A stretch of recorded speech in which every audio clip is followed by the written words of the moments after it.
kuba ufise ibifaranga vyinshi ntibikugira umutunzi. Urashobora kuba ufise ibifaranga vyinshi ariko ugasanga uracari umukene. Naho bovuga bati tuguhereze ya mafaranga ya bwa butare baheruka gutora hariya mu Kirundo canke ubundi bwose aho bwoba buri, hanyuma akavuga ati aya mafaranga tugomba tuyaguhe, uri umukene koko, uri umukene wa vrai, uri umukene w'umukene, vy'ukuri wosanga ayo mafaranga yose agupfuye ko ubusa, kuko uba ufise ivyiyumviro bikene. Uno munsi kumbure turakunda kuvuga hano ku iterambere, turakunda kuvuga ku bukene, turakunda kuvuga ku butunzi. Uno munsi reka ndakubwire itandukaniro riri hagati y'umukene n'umutunzi, kumbure ushobore gutahura. Hariho abantu bama bumva ndiko ndabivuga bakibaza yuko kuba umutunzi kumbure no kuba umuntu ashobora kuba afise amafaranga menshi, canke nuko umuntu ashobora kuba yegeranije ko amafaranga menshi, kuko usanga nkangaha iwacu usanga ata model dufise canke ata muntu turabira ko dufise, canke ata abantu benshi usanga bariko barabivuga. Muzora ibintu by'ubutunzi canke ivy'amafaranga, n'umuvyeyi wawe akuvyara kenshi usanga atavyo ariko arakubwira. Ariko naho jewe nshobora kuba navyize ku muvyeyi wanje, saba abavyeyi bose bashobora kugugurukira bakubwira ati mwana wanje ivy'amafaranga bimeze gutya, bimeze gutya, bimeze kuriya. Hanyuma rero nkaba ndaguhaye ikaze, ukaba utarabikora umanuke ngaha hepfo kugira ngo twibanire, ukore subscribe, wongere active na cloche de notification kugira ngo uzohore wumva ibiganiro bihora bica ngaha. Hano twama tuvuga ku mafaranga, twama tuvuga ku bantu, twama tuvuga ku bintu, twama tuvuga kuri ico kintu cyose ushobora kudufasha kugira ngo dushobore gushika ku iterambere, kugira ngo dutere imbere, kugira ngo tuve mu bukene, kuko ubukene ni ingwara mbi, ni ingwara mbi cyane gose dukwiye kuva kugira ngo dushobore kuba abantu batunze. Hanyuma rero nkaba ndaguhaye ikaze, jewe ni Jeff nkuko vyama, ni Jeff tugiye kuganira muri kino kiganiro. Niza neza yuko ari kiganiro gishobora gushira umucyo ahantu utahora ubona, kuko abantu benshi na cyane cyane ngaha muri Afrika iwacu ntibashobora gutahura ivyo ari byo umutunzi, ntibashobora gutahura ivyo ari byo umukene. Ugasanga kumbure ariko arabirondera kugira ngo ashobore kugira amafaranga menshi, kugira ngo ashobore gusa n'abatunzi, ariko ugasanga sivyo na gato.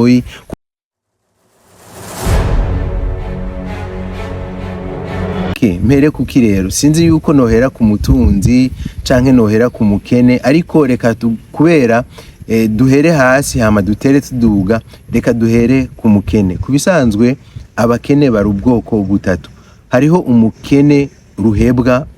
Uyu mukene uko usanga ameze n'umuntu ruhebwa nyene, naho womuha ibifaranga bingana gute ntashobora kwibaza yuko ayo mafaranga ashobora kuyakoresha kugira ngo ashobore kuronka yandi mafaranga menshi, ahubwo ayo mafaranga ayabonye yibaza yuko ari ayo kurya, yibaza ari ayo kurya, kwinezereza, akinezereza, yibaza yuko ari ayo kugura impuzu nziza, yibaza ari ayo kugura ibintu byose yarabuze kugira ngo ashobore kumva yuko ari umutunzi. Muravyumva, ubu n'umukene ruhebwa, nawo umuha amafaranga ngana gute yose arayaheza. Muri aba bantu b'abakene ruhebwa turabona yuko harimo abantu bamwe bamwe, ngahano tanga karorero, hariho nk'abakinyi bamwe bamwe bakomakomeye, bakina mu equipe akomakomeye, baronse amafaranga menshi, hari amafaranga menshi cyane yabaciye mu ntoke, ariko ugasanga uno munsi aho bageze ugasanga na hantu habi cyane.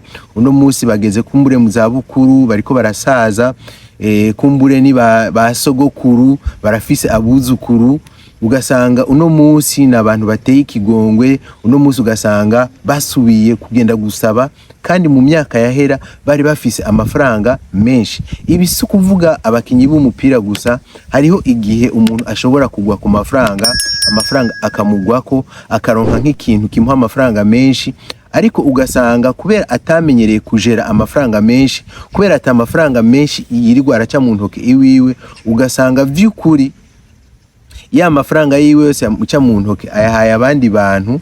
Nukuvuga ayahaye abandi bantu, kuvuga abayaguze za mpuzu, abayaguze bya bintu byose bimunezera, ivyo kurya yibaza yuko ari vyiza, hanyuma we akibagira na kazoza kiwe, ugasanga mbere kazoza kiwe ni kabi. Ni nk'abakinyi benshi bo muri loto, abantu bamakina kuri loteri canke abantu bamakina za xbet, benshi usanga bari muri uwo mugwi w'abakene ruhebwa, n'abantu bashobora kuganya amafaranga menshi, amamiliyoni menshi, ariko mu nyuma ugasanga ayo mafaranga yose yari yariye, ayo mafaranga ntakiyafise, mbere ugasanga ayo mafaranga yaranamwononye, ugasanga arafise ingwara zo kurya nabi, ingwara zo kwitwara nabi, ingwara zidasanzwe, ingwara zishobora no kumutwara amagara. Kubera iki? Kubera n'umukene ruhebwa ntiyakoresheje ya mafaranga kugira ngo ayo mafaranga ashobore kumufasha hama nawe ashobore kuva muri ubwo bukene hanyuma aduge. Hariho rero abandi bakene twovuga hano n'abakene babayabaye. Abakene babayabaye ni wa muntu ashobora kuba afise akazi, ashobora kuba akora ahantu kanaka akabahembwa umushahara, ariko uwo mushahara ahembwa ayo mafaranga ntashobore kumufasha, ayo mafaranga ntashobore kumubeshaho mu buzima bwiwe bwa misi yose, kugira ngo ashobore kubandanya abaho. Ugasanga yafasha akadeni ngaha, yafasha akadeni hariya, yafasha akadeni hariya, hanyuma rero baza kumwishyuza ugasanga ari oblige yukubesha kugira ngo ashobore kubaho. Ugasanga arakubeshe kugira ngo ashobore kuronka kiriya, arakubeshe kugira ngo ashobore kubandanya abaho. Urumva n'umuntu abaho ariko aragwana n'ubuzima. Uyu muntu rero nawe mwamwumvise yuko n'umukene abayabaye, n'umukene ushobora gusanga sometime yaronse duhera yifata neza, agura na vya bindi bishobora kuba bimuryohera, ugasanga yambara neza, ariko ugasanga vy'ukuri nta kintu na kimwe ubwo butunzi bwiwe canke nta kintu na kimwe uwo mubonekano wiwe yasizeho kizomufasha kugira ngo agume aduga.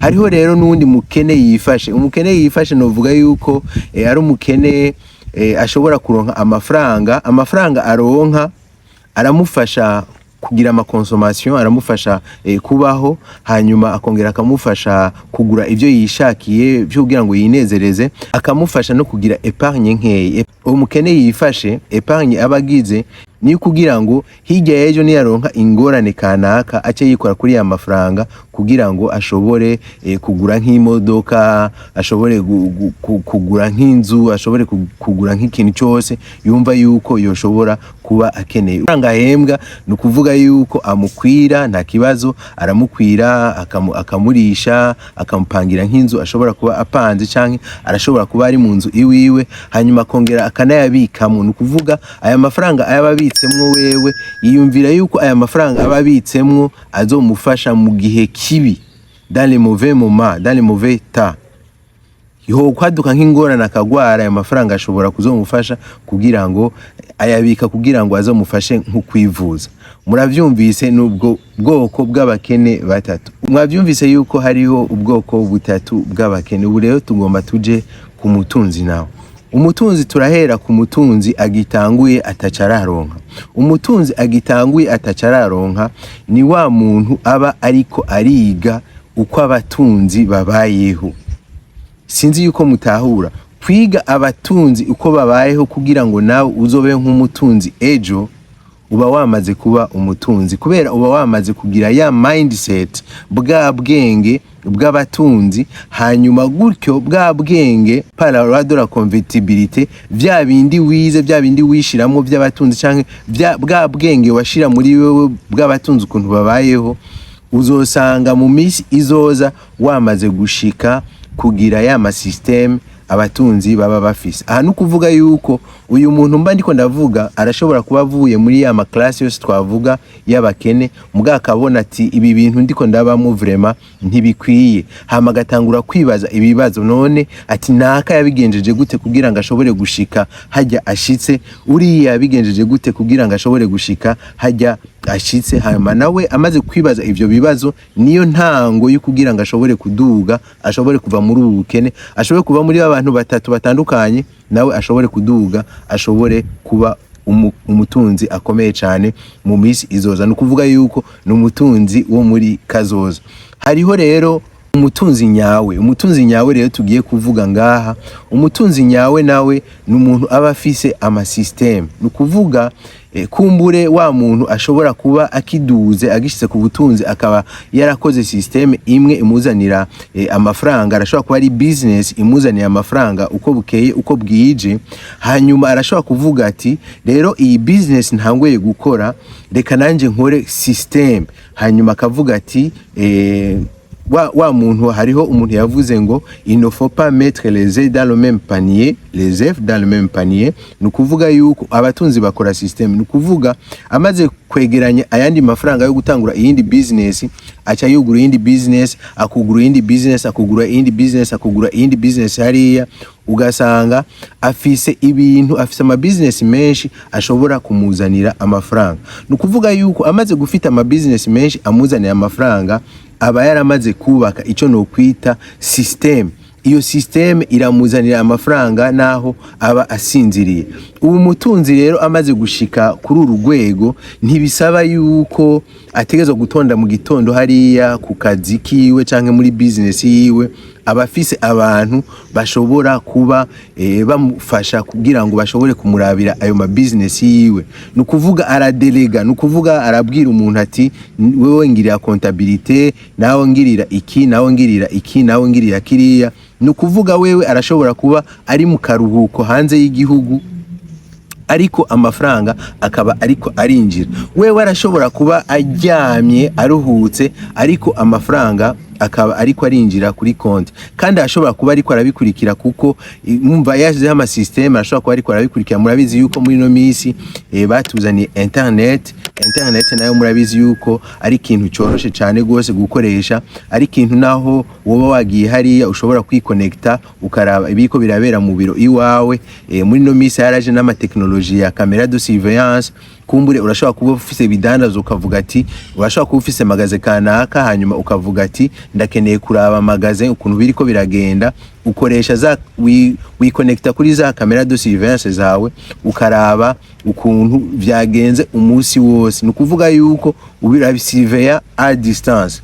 Muravyumva rero yuko muri buno bwoko bw'abakene batatu twavuze, hariho umuntu naho womuha amafaranga angana gute, naho womuha ama miliyardi angana gute, agira uburyo bwose bushoboka kugira ngo ayo mafaranga ayidebarase, ayikureko, kugira ngo abandanye kujera bwa bukene aba yamenyereye kujera. Rero sinzi yuko watahuye ubudasa buri hagati y'umutunzi n'umukene, ariko nari nagerageje gusigura cyane. Ubu bwoko butatu bw'abakene na gusiguriye ico bahurira ko cose nukwama bafise ubwoba bwa kazoza. Benshi usanga bafise ubwoba bwa kazoza. Nukuvuga yuko uwa mbere kenshi iyo muhuye wa undi ruhebwa agusaba amafaranga, kandi yama ariko aravuga leta izokora iki, leta izokora kiriya, leta izokora kiriya. Urumva ibintu vyose siwe responsibility, ni nkuko ashobora kuba yahaye uwundi muntu. Nukuvuga ibintu vyose avuga ati leta bazokora, bizokogwa. Urumva ibintu responsibility bazihaye abandi. Reka ndakubwire ikintu gitoyi, uyu muntu ntatandukaniye na ba bantu bashobora kuba bafise ingorane mu muryango, ashobora kuba afise kumbure adashobora kuba afise nk'amafaranga yo kurungika umwana ku ishure, adashobora kuba afise ibintu vyinshi bibuze mu rugo iwiwe, hanyuma agaca yiruka hariya mu rusengero kugira ngo agende gusenga Imana ngo imufashe. Hanyuma iyo umuprofete cyangwa umupastori avuze ngo receive, yama ariko arakira ibintu vyose, ariko ugasanga inyishu y'iki kibazo ciwe, inyishu ashobora kuba inyishu y'ikibazo ciwe, inyishu y'ibi bibazo ashobora kuba afise ngaha mu muryango iwiwe, kwari kugenda gukora, kwari gutanga inguvu ziyo kugira ngo ashobore kurungika abana ku ishure, kugira ngo ashobore gukora iki na kiriya mu muryango, ariko ugasanga ivyo bintu ntavyo ashobora gukora. Nukuvuga yuko afise ubwoba bwa kazoza, ejo ntaba ariko arabona neza. Abo bose barabihuriyeko. Reka ndakubwire ikindi kintu cigeze gushika kandi gikomeye cyane nawe cyo ushobora kukwigisha. Aba bantu batatu bose ntibazi gufata risk. Abantu batatu bose ntibazi gufata risk kandi ntibabona opportunity. Nukuvuga yuko ahantu hose bama bariko barahabona ingorane, ahantu hose bicaye, ahantu hose baba bari bama bariko barahabona ingorane. Bama bariko barabona yuko ari ibintu bitagenda, bama bariko barabona yuko ari ibintu bidakwiriye kuba, bama bariko barabona yuko ari ibintu vy'ukuri bitagenda. Naho umuntu amaze kugira umutwe w'umutunzi, umuntu amaze kugira umutwe w'umutunzi ariko ararondera kuva muri buno bukene kugira ngo aduge hariya ku butunzi, yama ariko ararondera iki, yama ariko ararondera inyishu y'ibibazo biba bihari. Murabizi je nama ndabivuga kenshi kugira ngo umuntu ashobore kuba umu entrepreneur akomeye cyane ni umuntu yama ariko arazana inyishu ku bibazo biba bihari tout lui canke muri communauté abarimwo. Kumbure urashobora kuba uri ahantu hanyuma ukaba ubuza amazi nkuko muri no misi tubona yuko nko mu gisagari waca Bujumbura habuze amazi, hanyuma rero uri umu entrepreneur yavize ucuvuga ati mbega ho kugira ngo ushobore kuronka amazi meza, kugira ngo ushobore kunywa amazi meza kandi na banki kuje bashobore kuronka amazi meza, hanyuma ugaca wubaka un system, ugaca wubaka ugakwega amazi ahantu, hanyuma ugacuhereza babandi mufatanije. Umaze kubahereza cyangwa ukazana robine mwese mushobora kuvomako, ukababwira ati rero mu kiringo c'amezi 2 ndabahaye aya mazi azohore abafasha, ariko ayo mezi 2 arenganye ibido imwe muzora muyigura amafaranga 100 kugira ngo nani nshobore kwisubiriza kuri ibikoresho nshobora kuba narakoresheje, hanyuma nshobore gukoresha, nshobore kuronka n'inyungu kuri aya mafaranga muzoba muri ko murandiha. Byose bigenda uko nyene, bigenda gutyo nyene aba yarabitegekanije. Nukuvuga yuko yangorane y'amazi babantu bahora bafise yarakemuye ikibazo. Nukuvuga yuko hantu babantu bahora babona ingorane gusa kandi bagaca babona yuko umenga ikibazo ni leta, ikibazo nuri yatezo kugikora. Umuntu wewe yaraje abona yuko hariho ikintu ategezo gukora kugira ngo ashobore gufasha abantu biwe. Ngomba ndakubwire ikintu kucerekeye kudafata opportunité canke kutabona akaryo ko gukora ikintu canke kutabona akaryo ko kuvyazamo ikintu umusaruro. Umunsi umwe umutunzi akomeye cyane ngaha ku isi yitwa Bill Gates yariko arakora interview kuri televiziyo, hanyuma ari kumwe n'abajournaliste babiri, harimwo umujournaliste w'umugore ariko aramubaza ibibazo, hama n'undi mujournaliste w'umugabo amwunganira ku ruhande. Hanyuma rero muri uwo mwanya wa mujournaliste w'umugore yari yicaye iruhande yiwe direct nkuko yabayicaye ngaha iruhande yanje, aramubaza ati mbega wateye imbere gute? Mbega wateye imbere gute? Iki ni kibazo umuntu wese ashobora kuba yarateye imbere bashobora kumubaza, umujournaliste ashobora kukubaza kandi ukacishura vyoroshe. Ikintu Bill Gates yakoze ngaha mu mufuko, azana carnet de chèque, hama arayisinyako, acamuhereza wa mugore, acamubwira ati ni wandike ko amafaranga yose wifuza azobara yawe. Hanyuma wa mugore aravye gwa rupapuro acaratwenga, hama arasubira amubwira ati je nibaza yuko ikibazo nakubajije ataco watahuye neza, mbega washitse ku butunzi gute, watunze gute? Hanyuma Bill Gates cyo yakoze yasubiye gukora ya geste nyene, aramutanda ya cheque, yamuhaye ya cheque kugira ngo ashobore kuyitora, hama yandike ko amafaranga yose yifuza uwo mugore. Ariko uwo mugore ntavyo yakoze, yamubwiye ngo ivyo sivyo nakubajije. Hanyuma Bill Gates ikintu yamubwiye ni ikintu gikomeye cyane, nizera neza nawe uri kuraraba ino video cyo ushobora kugufasha. Yamubwiye ati kugira ngo nshike anshitse, kugira ngo nshobore kuba ntunze cyane kuri uno munsi, nuko mu buzima bwanje ntigera mpusha opportunité nimwe, nuko mu buzima bwanje ntigeze mpusha akaryo nakamwe. Nukuvuga ikintu cyose iciyumviro kije nkumva ni ciza naragifata ngagikora. Business yose bambwiye nkumva ni nziza, nkumva irampumuriza, nkumva umutima wanje turemeranije yuko twoshobora gukora iyo business, naragikoze. Nawe uno munsi uhejeje, nico yamwishuye, yarabandanije amubwira ati nawe uno munsi uhejeje guhusha akaryo keza cyane. Uno munsi wari kuba wari gutaha uri umujournaliste mu bandi ba journaliste bose, atunze cyane, w'umugore atunze cyane muri Etats-Unis.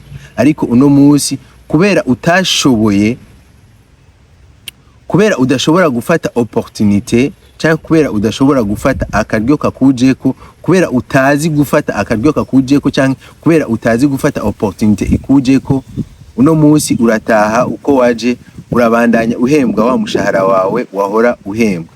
Kino ni ikintu gikomeye cyane, ni ikintu nibaza yuko nawe ushobora kuimplanta mu buzima bwawe, kudahusha opportunity. Agasanga ushaka kuva mu bakene hanyuma ushobore kuduga mu butunzi, ushobore kuduga mu batunzi, kudahusha opportunity ni ikintu nziza cyane, ni ikintu cyiza cyane cyo ushobora kugufasha kugira ngo kigukure muri ubwo bukene urimo. Abantu benshi muri no misi arashobora kubona opportunité, arashobora kubona akaryo, ariko akavuga ngo nzobikora ejo, reka tuzobigira ejo, reka tuzobigira uwundi mwaka, ugasanga ako karyo kararenganye, kandi ugasanga uwundi muntu yabigiyemwo yararonse amafaranga menshi cyane, ugasanga wa wundi atabigiyemwo agarutse kubaza ngo mbega ngo naka ngo yashitse kuri bijya bintu byari, ngo mbega naka vyagenze gute, kandi we atigeze ahusha ka karyo, atigeze ahusha ya opportunity. Nibaza neza yuko nabasiguriye neza, mwumvise isano,